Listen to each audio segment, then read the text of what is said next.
Diddy really screwed up, and I'm not referring to his criminal trial, which has him sitting in prison right now, but it has to do with something that happened right before he got arrested. If you've seen the Netflix documentary about Diddy, The Reckoning, which 50 Cent produced, there's some footage there that had never been seen before. This is a photographer that Diddy hired to follow him around and document his life.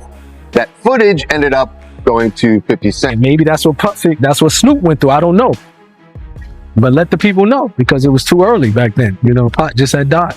So this one night, 50 called me up, and you know they got him on the phone. Man, he was just talking. We was talking about old time shit. You know, sit down with Black Hands, sit down with with Puff Kids, the whole Puff situation, and this documentary that he's going. Just when the buzz seemed to be dying down, a new wave of viral clips and online chatter reignited the conversation and pulled it back into the public eye. This time, the spotlight unexpectedly landed on Snoop Dogg. Headlines and social media posts began spreading fast, hinting that Snoop might be facing pressure or being quietly protected over material that never made it into the documentary. As the discussion grew louder, some commentators pushed the narrative even further, questioning what the so-called Gone deal really means, why 50 Cent's project chose to highlight certain details while leaving others out, and how Snoop Dogg himself has responded publicly. Most importantly, we're going to cut through the noise, lay out what's actually been verified,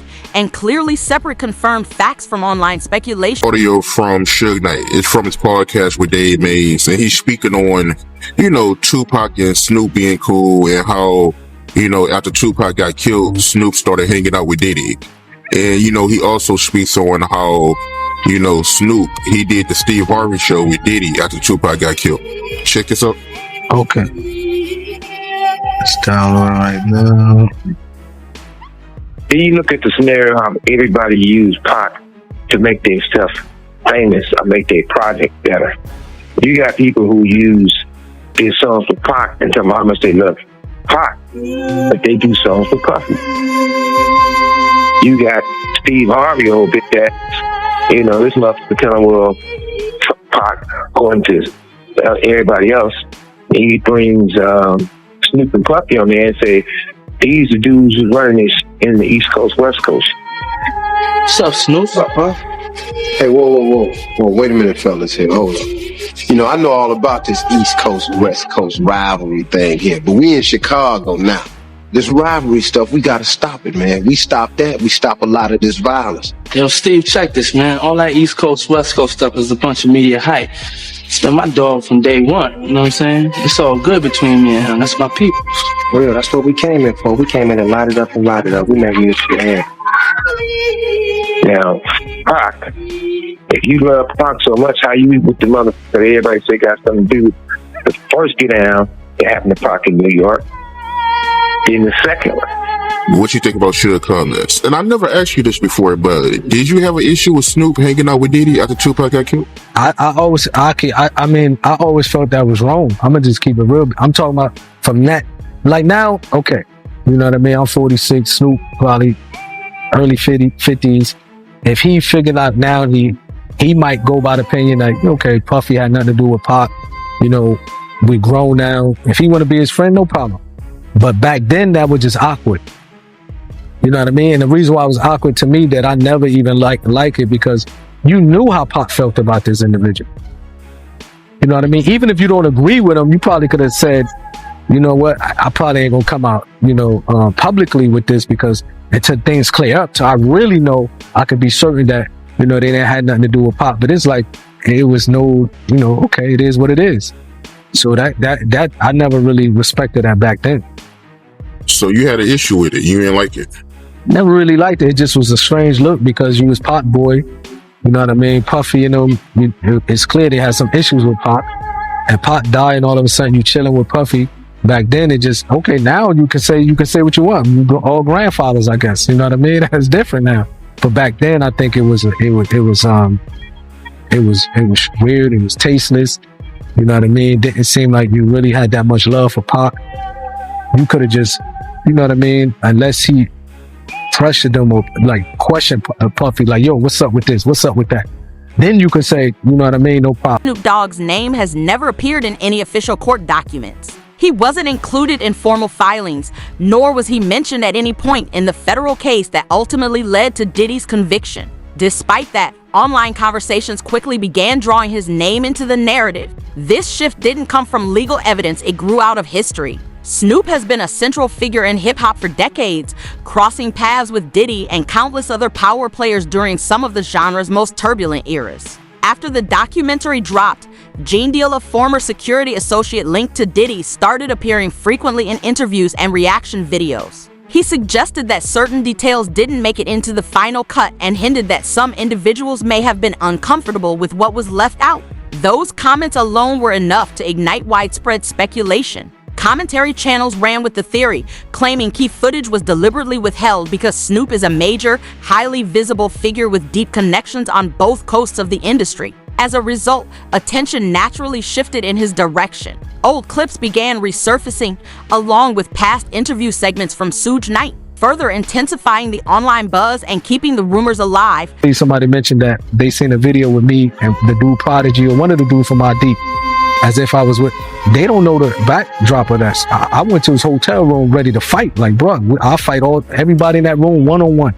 Even if I lose, it doesn't matter. The Outlaws was with me. My homie Tiny, the Mexican homie, was with me. I didn't go there and say, let me get in a video with these guys. I went there knocking on their door. Doom, doom, doom. Tell them dudes to come out. What's up with y'all? What's up with y'all and Pac? You got a problem with Pac? Because we could just fight like man to man, face to face, and then shake hands. That was my approach with them. But when they told me they didn't have no problem, I don't mind being with you. You know what I mean? I don't mind shaking your hand because they told me they had love for Pac. So that's different. You know what I mean? If he come out and say, well, I already, I questioned Puffy about it. I believe that he didn't, he loved Pac. That's my opinion. I can move the way I want to move. So when people try to, I noticed somebody, I think on your page do that, where Napoleon was in the video with Mobb Deep. They don't know how I got in that video with Mobb Deep. You know what I mean?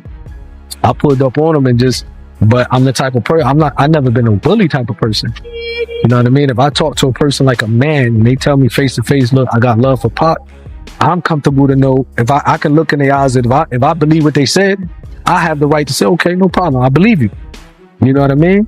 And maybe that's what Snoop went through. I don't know. But let the people know, because it was too early back then. Pac just had died. You know what I mean? Like, he had the right to say, the reason why I'm rolling with Puffy, I questioned him about my homie. He gave me this answer. So then he did what he had to do. But it just, you know what I mean? I never really agree with that, to be honest. The same way I couldn't be on the stage with him. When they wanted to do that tribute, I just couldn't do it. Like, I really felt in my heart, like, man, I can't. This is where the narrative becomes dangerous. Because when personal associations are treated as evidence, facts fade and speculation takes control. And in moments like these, the most repeated claims are rarely the most reliable. The reckoning surrounding Sean Combs was never intended as a sweeping attack on the music industry. From beginning to end, the focus remained squarely on Diddy, tracing his rise through Bad Boy Records, the power he accumulated, and the systems that allowed his influence to grow unchecked for years. The documentary was built on first-hand accounts and a close examination of recurring patterns involving control, authority, and the misuse of power, yet at no point did it accuse Snoop Dogg of criminal behavior, nor did it present any visuals, documents, or verified evidence linking him to illegal activity. Similarly, claims that 50 Cent deliberately shielded Snoop remain unproven, a point Curtis Jackson has directly addressed by stating that the project included only information that could be independently confirmed and cleared by legal counsel. Documentary thinking he was going to come out triumphant. Yeah, I didn't know that's how this started, is he started filming himself and getting this footage because he thought he was going to beat everything. Okay, Diddy that makes sense. Okay, has a relationship. Netflix. I knew that with Ted Sarandis. I saw that. Yes. Okay. And he's filming it there, but of course, when you get, obviously it wasn't a clean sweep on the prosecutor's side, but you're still going to prison. Yeah. He basically kind of scraps it. It's not also Netflix is saying, because they commissioned it, right? Netflix is saying, all right, cool, just turn over what you got, and what we'll do, we'll make it what it is, because we're just following reality. Diddy's like, well, hold on now. If I lost the case, I'm down to still do it with you, but I got to be able to control it. Now, you know, Diddy was probably going to kind of shape this doc to make it look like, hey, you know, this is malicious prosecution. They kind of went really hard at me. Mhm. I'm not a perfect guy, but I am a good guy. Yeah. And Diddy was like, I need to be able to craft it. And Netflix was like, no, you're not. And he's like, well, my question is, did he sign the footage over to Netflix so they own it? Like, how were they able to do this without his? No, but he didn't pay for it. So essentially, they're calling it a payment error. So essentially, the deal falls apart, or he's like, yeah, we're not going to do this. So awkward. And the people who did the work that have all this footage, they're like, so wait, you told us to film because this is going to be on Netflix. Now you're saying Netflix doesn't exist and we're not getting paid because Diddy was going to pay with Netflix money. And Netflix realized this and they went to the filmers and said, hey. Documentary moved with deliberate restraint at a time when sensational accusations often dominate attention, choosing not to single out individuals unless their involvement was backed by documentation or credible testimony. That careful standard is precisely why rumors about unreleased or hidden footage remain unsubstantiated. As no authenticated videos have ever been presented, no legal filings mention Snoop Dogg, and no official investigators have identified him as a person of interest. In fact, Snoop publicly showed support for 50 Cent following the documentary's release, sharing messages that backed Curtis Jackson and clearly signaling there was no conflict between them. A public show of alignment that directly undercuts claims that Snoop was anxious about potential revelations. Because open support rarely reflects fear or concern. Look at this through the prism of a modern-day rhetorical genius. A modern-day rhetorical genius. We're talking about the one, the great, the 50 Cent. All right. This guy's skill at rhetoric is absolutely next level. And this totally ties in with, you know, how he famously is a big fan of Sun Tzu, The Art of War. Now, rhetoric with a capital R, I can just give you the definition of that. That's basically public speech, particularly public speech that is to persuade. Any persuasive public speech is rhetoric, right? Now, we kind of break that down into two subcategories of rhetoric with a lowercase r and dialectic.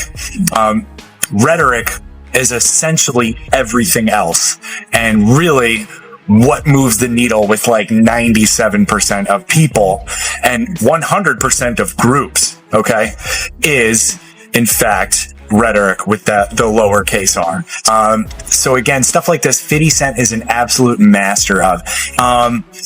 Basically, you know, he dropped this doc, this 50, this Sean Puffy Combs doc, and it's just kind of set the internet on fire. It's beating out Stranger Things. Like, it's a wild ride to watch, right? And one of the things that he does is he breaks down Diddy's character on Diddy's. The one of the most widely repeated allegations traces back to claims made by Courtney Burgess, who stated that he possessed flash drives he believed were connected to Kim Porter and alleged that they contained sensitive material involving high-profile individuals. A claim that quickly fueled online speculation where names were assigned without evidence and Snoop Dogg was frequently pulled into the narrative. What is consistently left out of those discussions is crucial context. Kim Porter's children publicly dismissed any claims related to alleged writings or materials attributed to their mother. And no federal agency has verified the contents of the flash drives or confirmed their relevance to any investigation.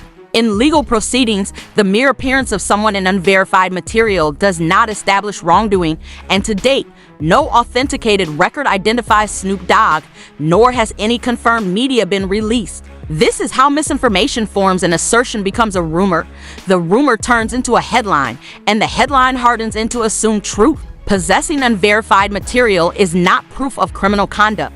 Courts require evidence, validation, and credibility, standards that online commentary does not follow. Claims that Snoop Dogg is reacting out of fear ignore the facts that actually matter. There is no public record of questioning, no indication of an investigation, and no legal action connected to his name. And as of December 2025, nothing official links him to these allegations. Both Suge and Pac in the car, they only Pac, and they don't Suge. So allegedly, they got paid $500,000. The $500,000 was paid to the guy on the right, all the way to the right. You see the guy on the right, Corey? He's the one allegedly that got the $500,000, and that money never went to Keefe D or anybody else. The guy on the left is the one that stole the chain, the chain, which was a Death Row Records chain. That's a way of saying I got your rapper's chain, because if you were one of the guys, Death Row. So long story short, this whole thing isn't recording that he said this. So what does Diddy do? Rob, can you pull up this song? It's a song called Black Rob, featuring Mark Curry and Mario Winans. If you can just type in lyrics, okay? So he gets $1 million. Can you go to the lyrics? And Diddy's in the lyrics when he gets started. Go a little bit lower. Can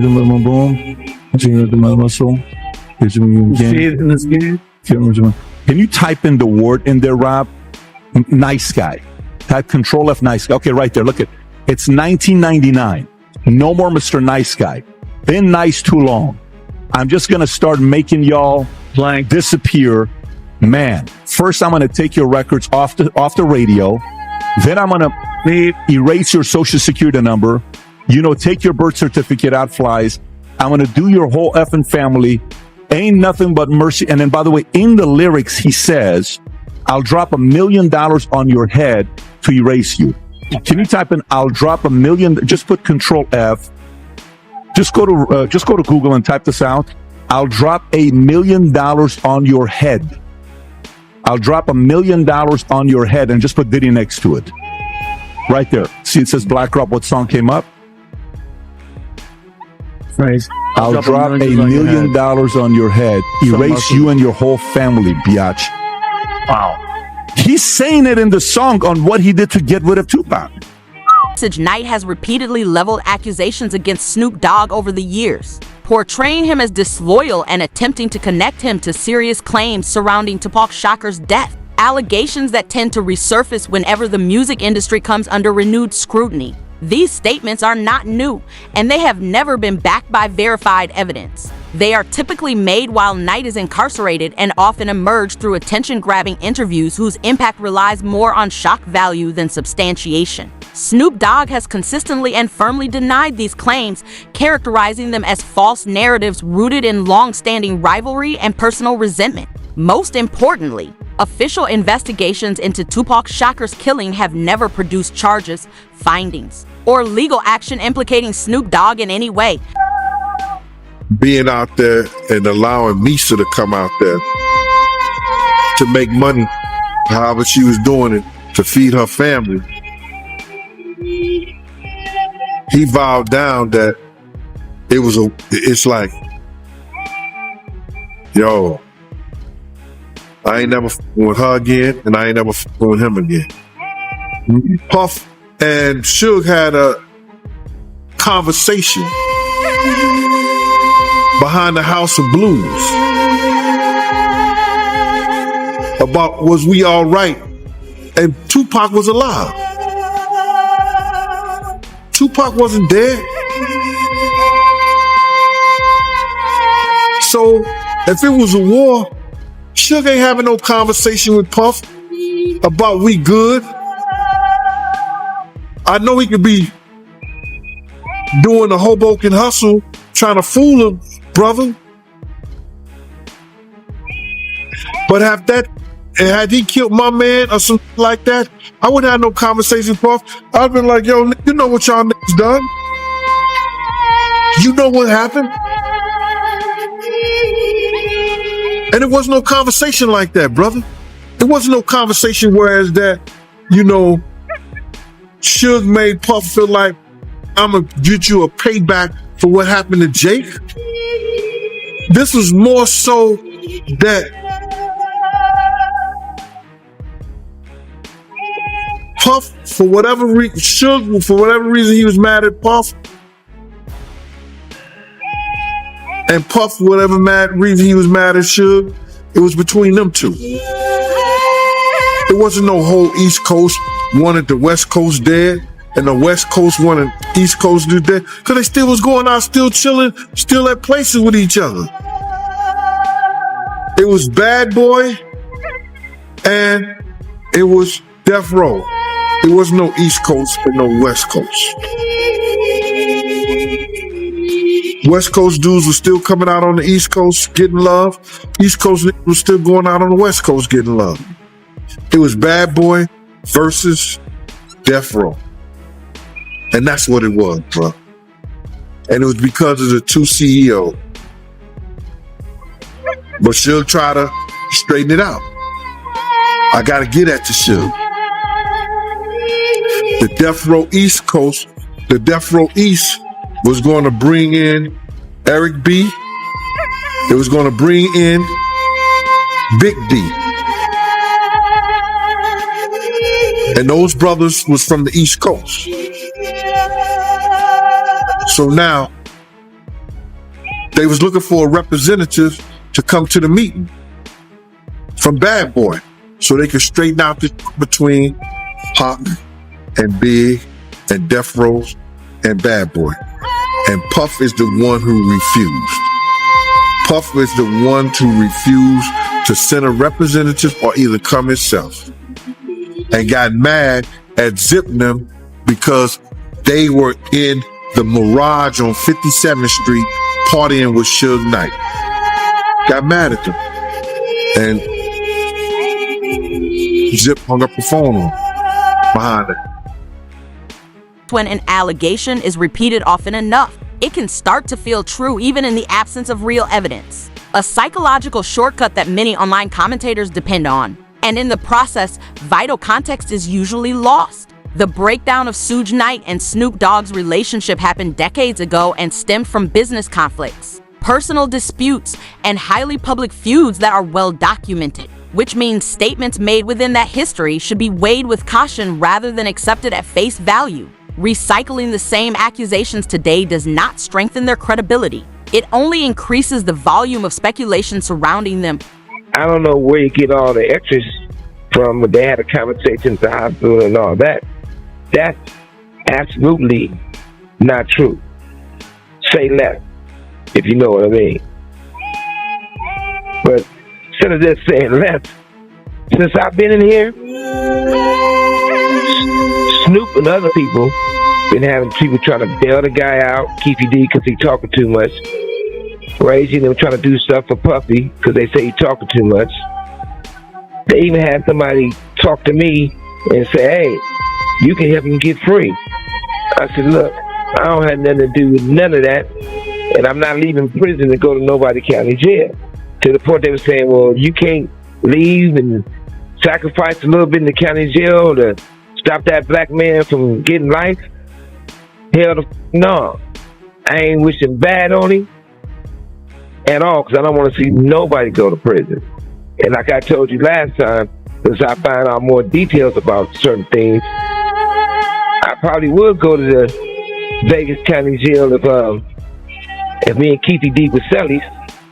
We have a good conversation after I give him, 6 upside his head, another 6 in his body, and another 2.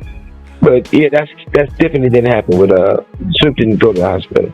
One of the most frequently repeated narratives claimed that Snoop Dogg went silent after the documentary's release. But that assertion collapses under even basic scrutiny. Snoop remained publicly active, continuing to post about music and business while also openly supporting 50 Cent. And the idea of his disappearance stemmed from selective attention rather than factual absence. When people become invested in a particular storyline, they often ignore information that contradicts it, yet Snoop issued no alarm statements, did not shut down his platforms, and never withdrew from public life. He continued overseeing his ventures, including his leadership at Death Row Records, making it clear that this was not a case of silence, but a deliberate decision not to dignify unverified rumors with engagement. Just got out the gym, doing my workout boxing. Shit, you right. History would repeat itself. Cause nigga, you wasn't the only nigga in the room, nigga. You wasn't by yourself. There was other people in the room too. I'm not gonna say no names because, like you said, we don't talk. So why you on here talking? Let that go, man. And as far as Snoop and Corrupt write my album, you ask them niggas that. Them niggas ain't wrote my album. Corrupt helped me with Do You See? Snoop helped me with This DJ. Other than that, everything else I wrote. So that's where you wrong at again. And as far as the tough guy, do you recall when we was at the World Club and it said Death Row and NWA? Who fired on that? Me. When you was at the Comedy Store fighting that little buff ass at the Comedy Store, who saved your motherfucking ass? Me and C-Style. So what have I done to you for you to launch out at me? Look, don't get mad at me, man. I ain't never done nothing to you. I wasn't signed to you. So right now, Snoop Dogg is caught in one of the internet's most familiar patterns. Uncertainty becomes accusation. Old disputes are treated as evidence, and speculation fuels fear. Strip away the sensational headlines, viral clips, and reaction videos, and the reality is straightforward. There is no verified footage, no charges, and he has not vanished from public view. The real story isn't about Snoop panicking. It's about how quickly a narrative can form when a prominent figure faces scrutiny and everyone nearby is presumed guilty by association. As the fallout from Diddy's case continues and more details come to light, the pressing question isn't who the internet will target next, but whether facts will finally take priority over rumor, or if speculation will continue assigning guilt before the truth has a chance to emerge.